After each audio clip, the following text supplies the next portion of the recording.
Greetings in the dear name of our Lord and Savior Jesus Christ. Another beautiful moment again. This time around, I am so very encouraged and honored to be with my dear sister. This sister is actually quite a mentor to me. And her name is Nancy Kamau. And we have been interacting and encouraging each other. And above everything else, now we feel like I would like to take this one out to another level, whereby charity can also become a blessing to other people, not only to me.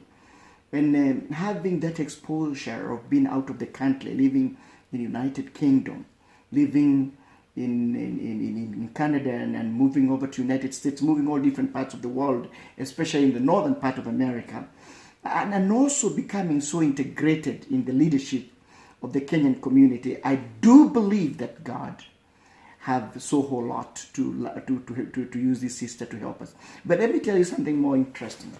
The fear of God. The fear of God in how God has lazen this daughter of Zion. And so I feel so honored, and I would like to take this opportunity to say hi to my dear sister, Nancy, and thank you so much and welcome again to this program. It's a moment with God. Even though we always talk about ourselves, I always declare it's a moment where God comes to use us so that we can help other people and become a blessing to other people. So I would just begin by asking Nancy, who are you? Because I know you as my friend. I know you as my friend. I know you as my village mate in Canada, village mate. But exactly who are you? And let me tell you, we will be free to even use our Kikuyu language. We will be free to just interact with you wherever you are. Yes, my name is Nancy Kamau. As you always, I introduce myself to you, but I have different names. Some people call me Shiro Mugai, and some people from UK, they call me Shirua Ken. So, originally I'm from Moranga, a place called Mudero, and I'm a mother of 3 girls, and I'm married, 1 husband, 3 kids, 20 years old, 10, should be 10 soon, and the other one will be 8 soon. Wow. Yeah, and more on that, I'm a born again Christian. Amen. I fellowship with the Cross Point Church, and I'm a Kenyan association leader. As well, we have another group called Marafiki. Marafiki word means friends. We gather together and we help a friend helping a friend. So we came up with the idea calling it Marafiki. Not only that, I have other ministry that is a hidden treasure, and some people they don't know, others they know. It became like a ministry to me, and that's ministry actually, because many people when they come to Calvary, for some reason, they end up landing on my hands. So that's why I'm calling it a ministry. Whether they live in my house or they live out there, we're gonna, somehow down the line, we'll catch up and become friends and help one another from one step to another. The moment I came to know you, let me tell you, now I'm going to break up the secrets of how I came to know you. I came to know you because people told me about you. And something very interesting has gone about behind your back, people not knowing that. People say that they have come, and I've seen you open your doors to strangers to come right into your house. So I came to know you because of the things that you have been doing to other people. This is something that I've known about your gift of grace. Opening doors, and migrants have come to your house. And some of them are complete full-blown strangers. Can you actually break that one down to you? How did you get this heart of accommodating people that sometimes you don't even really know them? Yeah, my journey started a long time ago, actually. I graduated my high school in 1997. And 1998, I was dreaming to go to abroad since when I was young. I think I have mentioned to you that I was saying that I'll go to Sweden, which still I'm planning to go to Sweden. But so when I started to plan to go to abroad, it came to my heart desire. And when you have a heart desire, even when a child have that heart desire, don't block anybody heart desire. My dad really supported me. My journey is very long, and I'm gonna, carry short by short. So that day, when I started my journey, I wanted first to go to Czech Republic. But those days is when people were going en route, so there was a way I could go to Europe. But it didn't happen. First, I could not make it. I went to Cyprus, and I lived there for about 2 months. Actually, I was stuck there. So I managed to get a ticket, and I went to, my route was Spain. And I could not go past Spain, so I had to come back home. Remember, this is a person who has been a big dream and desire of going to abroad. You're gone back home, and this time we were dating with my husband, so that time he was my boyfriend, and we were in the same route actually. So he didn't go past Cyprus because we are risking our life. Because all these things you never know, like life is risking in a good way or in a bad way until you reach your destiny. But what I know right now, people struggle, and that's how God opened my heart. So when I went back home, my dream was not crushed. So my dad was a very good man, and he's a good man. He's still there. He's an old dude, and I love my dad so much. But he encouraged me to keep on, trying to reach my dreams. So I went to South Africa again, and I lived there for 6 months. Wow. When I went to South Africa, I have a brother in Europe, and he was helping me. And my so-called boyfriend, by that time, we were living together, but we were living in a house like this one, and then you take a room because we were not married or anything. So, and when we went there, I started having that spirit of accommodating people. Even I don't have anything, I don't have my own place. Reason being, when I went to South Africa, people there, they were not willing to help anybody. And I was just like, in me, I was like, I wish I am the one who live in this country. I could help people how to get a job, how to get status. Because South Africa, that time, when you get a status, you could come to abroad without visa. But my dream was not crushed again. I went back home. So that time, me and my husband, we have already moved in together. We were young, we were 21, and all those things. And we had a baby. So we went to Europe. Europe, when I say Europe, was in England. So we lived there my husband went first, and then I followed. And I left my baby in Kenya. And my baby was 1 year, 2 months. When you left? When I left. And my husband left my baby when she was 6 months, which was the hardest moment ever. But with the promises of God, everything is possible. And when God promises something, for sure, you'll get it. So I went to Europe. Things didn't work out the way I was thinking. But we were working chini ya maji. That means you work, but you don't have status, right? Yeah, pretty much very common, working under the table. Yes, like especially in America, is very common. It is. And let me say, it was a really tough. Really tough. Because I knew for sure my daughter would never join me. Yeah. Remember, this is a baby that you just got a baby, you are young, and you just got a baby, and then you just left. So I prayed to God, and I decided, even in Europe, the people who knows me very well, I was doing the same thing, but a different version. So when I was in Europe, and I knew for sure, there is no way my daughter gonna, will join me. I started praying to God. And I remember, I think I have told you this before, I got a visa for Canada, but I denied that to come to Canada. My dream was like, Canada, but where it's cold. We know about Canada. Everybody said Canada is cold. And especially when you don't know someone, which for me now, I don't believe I have to go where I know someone. No, absolutely. When I know God, God will lead me. Amen. So I don't believe, and it is a good thing to know someone, because some other things that I failed here because I didn't know where to go or who to ask.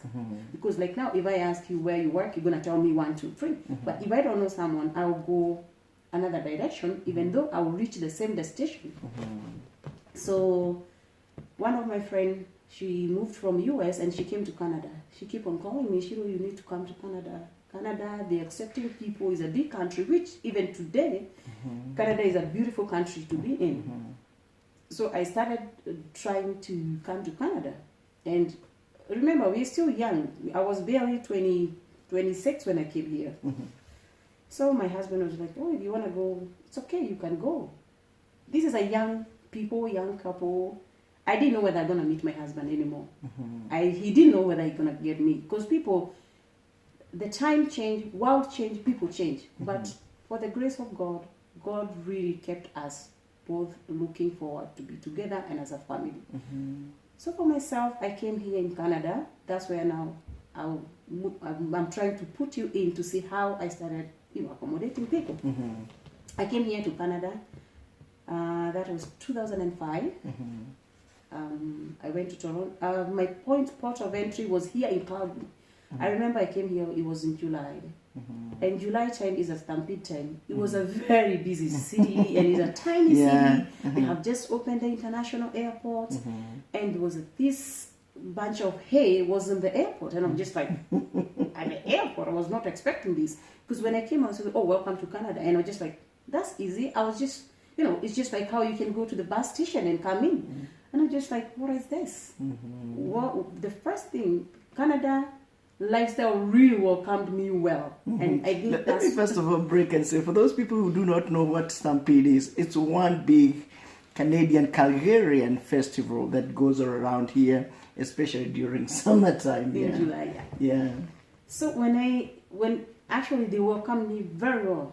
So, and I really want to cut my story is very long. We can take the whole Take your time. So when I came, remember, I've just come a place where I didn't have status. Under the table, and I've just come somewhere I have my visa. And in this fear, and let me tell you, fear is the worst enemy for human being. You talk about I had fear. When I came in, already I'm accepted, welcome to Canada, and I was turning around to see who is behind me. Because I came to a place where everybody was scared. You can be deported. We used to say faxed. You'll be faxed in a minute. Like I was kind of scared. So I came out.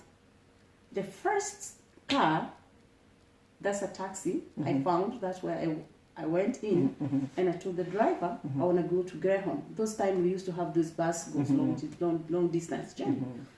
So the guy looked at me because it was a limousine, and he looked at me like, why are you taking this? This is an expensive car. Well, I didn't have a problem because I've come from a pound to a dollar. So I came in and I just, we drove with the guy, but the dude was very good. And let me tell you, when God sends people into your ways, it doesn't matter who. And never overlook things. And I don't do that even today. I listen to people. What is right, take it. What is not right, don't take it. This dude asked me a question. He was going to a personal, information, but I was answering what I feel like I want to answer. And he said to me, so are you here to stay? Of course, you will answer a stranger, yes, I'm here to stay, or whatever my plans are, right? So I told the guy what brought me here, and he said, you're a very young lady, and if I were you, I would stay here in Canada. Wow. And I'm like, okay. And not only in Canada, I'll stay in Calgary. And I said, why Calgary? And that time, Stampede people are shouting. I see people with, I knew cowboy never died, but I didn't know, honestly, I didn't know what is a cowboy. But in downtown was flocked with people, and I just said, okay. And he said, you see all this a booming city. And I'm like, okay. I said, he said to me, wherever you go, go and Google about Calgary. You see, my welcoming was very, very important, very interesting, and it did a very big role in how I am today. So the guy said to me, wherever you're going, go read about Calgary or go read about Alberta, and I'll tell you, come to Calgary. I said, sure, why not? Cost me nothing. That time, internet was not very, like now, everywhere you go, there's a Wi-Fi, so we had to go to the library. So on my way, I went to Greyhound, and Greyhound, I went there, and the dude asked me, where are you going? And I said, I'm going to Toronto. Actually, that time, you know how we say Toronto. When we back home, came to know it's called Toronto. So I came here, and I'm like, I'm going to Toronto. And he said, Toronto? You could just see the look. He looked at me like, okay, Toronto? I said, yes. I said, was this much. Actually, the receipt was, I had a receipt not long ago. He told me the amount to pay, and he said to me, do you know Toronto is 55 hours and 40 minutes? I thought he's saying 5 hours. I didn't do my research very well. Remember, I still have this fear. Don't go through the airport, which was not true, and go on bus and all these things. So I came and the guy said, yeah. He asked me the money. I gave him the money, and he was looking at me like, why are you paying the bus? And, why can't you go on plane, all these things? So I didn't do it. Anyway, I took my bus, which took 4 days. I left here Tuesday. So on Wednesday, Thursday, Friday, I arrived Saturday in the morning, 6. And when I went there, I didn't know which day was it. My friend was telling me, today is Saturday. And I said, I left home on Monday, But anyway, so when I went there, Toronto, I prayed to God. And I said to my friend, I don't mix places mine. And she was kind of pissed off. That we are still friends today, but she went back to Kenya. And she's like, oh, I don't know what you want. You came, now you don't want to, start you living here. You're saying you're going to Calgary. Calgary, you don't know anybody. How can you go? She was doing a good way because she was a friend. I said, it doesn't matter. I'll just go. So I came to Calgary through a friend now. Her friend is the one who told me about Calgary, and she gave me a number for some family, but the family could not accommodate me. But that time I have done my research. I know there's a info code, like you go and sleep somewhere in the church, and then from there 6 o'clock the bus bring you back to downtown. But it was not a big thing to me because I knew what I wanted. I remember this somebody who knows how life is. It's not like today. Like there is a Kijiji that you can go. Kijiji is where people get the housing. I didn't know anything, so I came and just like, okay. But now I had this girl, and that time phone was so expensive. If you have a line every day, they'll take $1. And if you're talking to someone, you'll be charged 25 cents receiving a call per minute. So it was kind of expensive. And I didn't know why, because in Europe, in Kenya, people used to have phones, and phone were everywhere. So I found like the pastor from Kenya. There's one pastor from Kenya. They accommodated me. That's how I got my house. So since then, people start coming, from different places. With my small room, I'll accommodate people. If he's a gentleman, I'll share with my roommate. I'll ask him, I have a friend who's coming. Can you, or maybe you sleep on the sitting, like the sitting area. But this journey didn't stop there. I lived in Canada 3 years before I get, combined with my family. Remember, I left my husband in Europe, and my daughter, she's in Kenya, and I'm in North America. We were kind of 3 continents, Africa, Europe, and North America. Like, it was an interesting relationship, you know what I mean? But with challenges on and off, and challenges are there in life, and don't let challenges drive you, because they can drive you in a bad direction. So I don't even remember how many people I've accommodated. Some of them moving from city coming to Calgary. Oh, I know a lady that moved to Calgary. I get a number. Another one, oh, you're going to Canada? I know this lady. And some of them even I don't know them. And the reason I say is a ministry, because sometimes I could even get 3 people. You came directly from wherever you're coming. The other person, it's a ministry. You still would have that whole entire grace of extended up your hands to have people come over under your roof. That makes me, actually it is something that I'm preaching over today and over like the whole entire week, about the Shunammite woman. God speaks to Elisha. Elisha is speaking to Gehazi. He says, that woman, because this woman came and said to her husband, can we extend our house? Put a lamp, a table, and we can even put a chair, so that when the man of God passes by, when somebody passes by, he will be able to be accommodated. That's the reason why I feel you're quite a special person in the whole entire community. But now let's get back again into the basis. You left your child. She's only a couple of few years, maybe an year and a half. 2 months, Yeah, which is actually something that, what was going through you emotionally? Because there are so many people now in Europe, in Dubai, now they have left up their kids back at home. And we are always there asking, because now the connection is like separated. Even though there is that, what goes through your emotion and what kind of encouragement would you like to encourage those young parents out there trying to make a better life for their people, yet there is that distance? Well, it was tough because I remember when my visa came out, I was still breastfeeding, and when I went to Europe, I had this numb boots and remember I remember I arrived.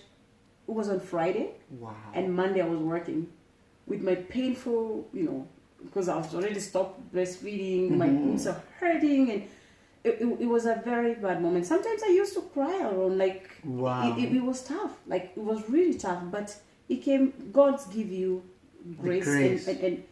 And He will move with you and He will walk with you through. He will just never forsake you. I know it is hard, and it was hard. And remember, this child, you left the child 1 year, 2 months, even she didn't even understand where my mom is and my dad is, and especially the dad, she didn't even know about the dad. At least the mom, we used to chat, and she could cry and call mom, and anytime that I called home and she's crying or she's sick, that's the worst moment. But I prayed to God and I said, you know what, there is nothing much I can change for this child. She's in your hand, and may God protect her. And I always put myself like, if I'm not living, how could my child be living? You understand? This time, at least I could give her whatever she wants, the lifestyle that she was living, but the presence, I'm not there. And it is not easy. It is the hardest moment. It's one of the hardest. But just focus on God and ask for God to help you and help this child. And let me tell you, when you leave a child behind and people they're taking care of your child, I think that's a blessing. Yeah. I know we talk about money because money is a source of everything and the roots of all evils. I know sometimes you'll be told things are not there. But don't focus on that. Just let your child live, because one day you'll be under one roof. My daughter, I saw my daughter when she was 7. I remember when I went back from UK to come to Canada, I saw my daughter almost 2 weeks. A child that doesn't know you. She's calling you under your name. She used to call me Shiro. Everybody was like, Shiro calls, Shiro is calling, You're trying to tell her mommy, and she's going like, she knows mommy as a grandma, and the grandma was like, no, I'm not your mom, and she doesn't even know, but that's what she hears people calling her. So anyway, so when I went home, she was about 5. She was going to be 5, yeah. She was like she could understand and she could resemble the picture, and she could know, yeah, I know this lady, I know this voice. And then unfortunately, I left in 2 weeks to come to Canada, and again it took me like almost 3 years for her to come. Now listen to me, wherever you are. Maybe you are out there, you are in Middle East, in the Gulf, you have left your child. I too am part of that, because I left my child when she was just a few months. We are strongly connected even right now, but I can say it's not as easy as you would think. But this is an encouragement. Don't give up on your dream. There is God in heaven. There is God in heaven. Now, I wish you could see that young lady.